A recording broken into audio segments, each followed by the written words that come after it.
Welcome, future educators, to this explainer. I am absolutely thrilled you're here.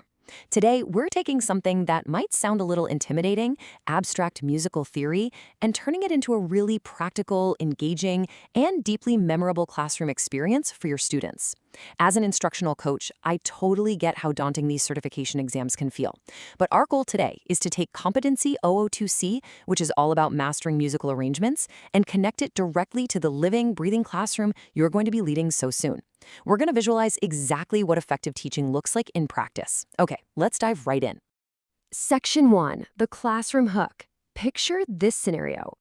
To truly understand why this standard matters, I want you to step out of that test-taker mindset for just a second.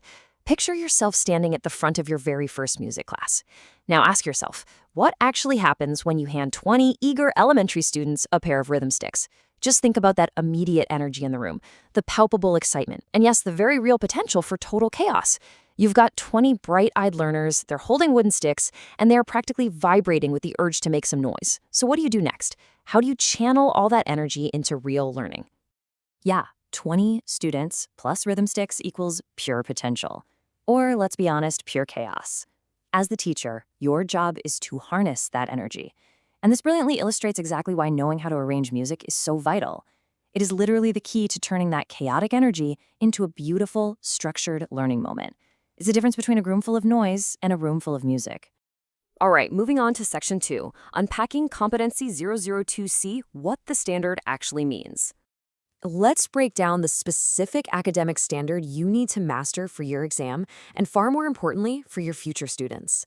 The standard states that a teacher knows how to arrange vocal and instrumental music for specific purposes and settings.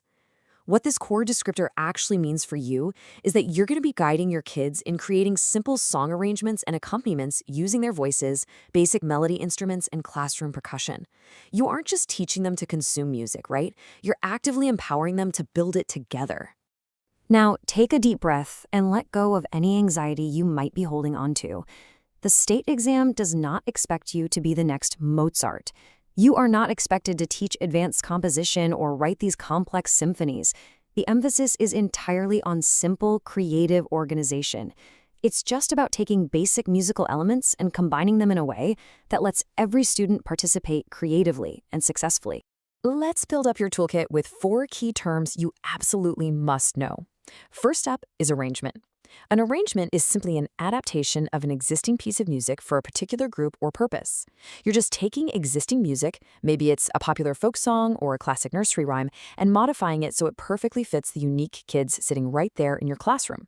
You're customizing the whole experience for their specific voices and hands. Next is accompaniment. This is the musical support played or sung right along with a melody.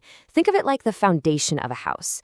Accompaniment is that supportive, foundational layer you're going to help your students build right underneath the main tune.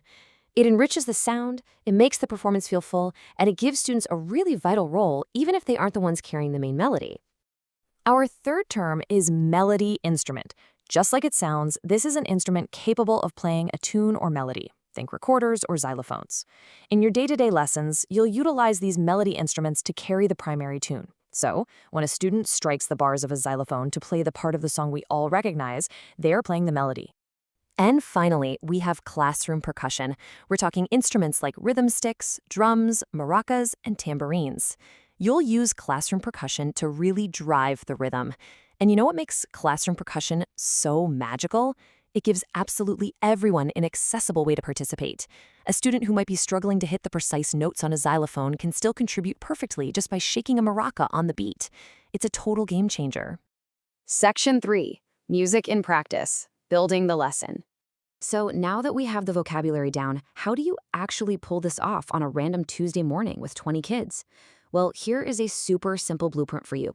You can easily manage the room by dividing the class into 3 groups. Step 1, have one group sing the melody. Step 2, get another group playing a repeating rhythm pattern on percussion, like tapping those rhythm sticks. Step 3, have a third group perform a simple xylophone accompaniment. And boom, suddenly you have a multi-layered musical arrangement. You've taken a single song and turned it into a collaborative ensemble piece that's perfectly adapted to your room.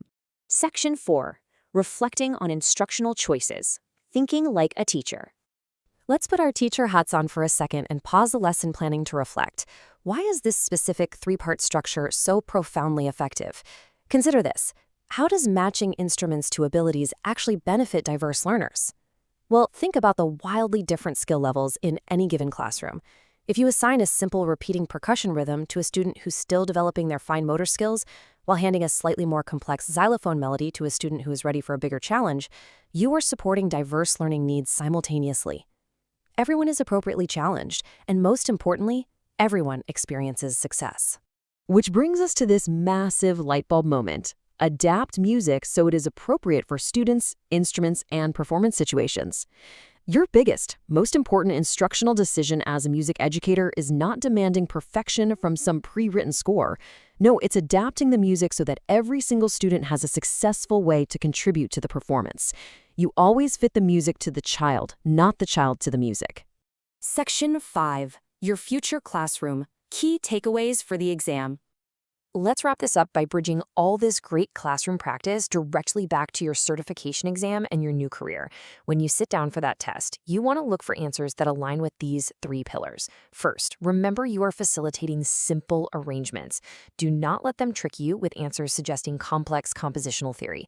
Second, always match arrangements to student abilities. Differentiation is key. And third, place a massive emphasis on creativity and as we close out this explainer, I want to leave you with one final exciting thought. What will your first classroom arrangement sound like? As you prepare for your certification and step into your future career, I want you to hold on to that image. Picture that incredible moment when the singing, the rhythm sticks, and the xylophones all align, and your students play together in perfect harmony for the very first time. It's going to be amazing. You have the tools, you understand this competency, and you are going to be a fantastic teacher. Thank you so much for joining me today, and best of luck on your exam.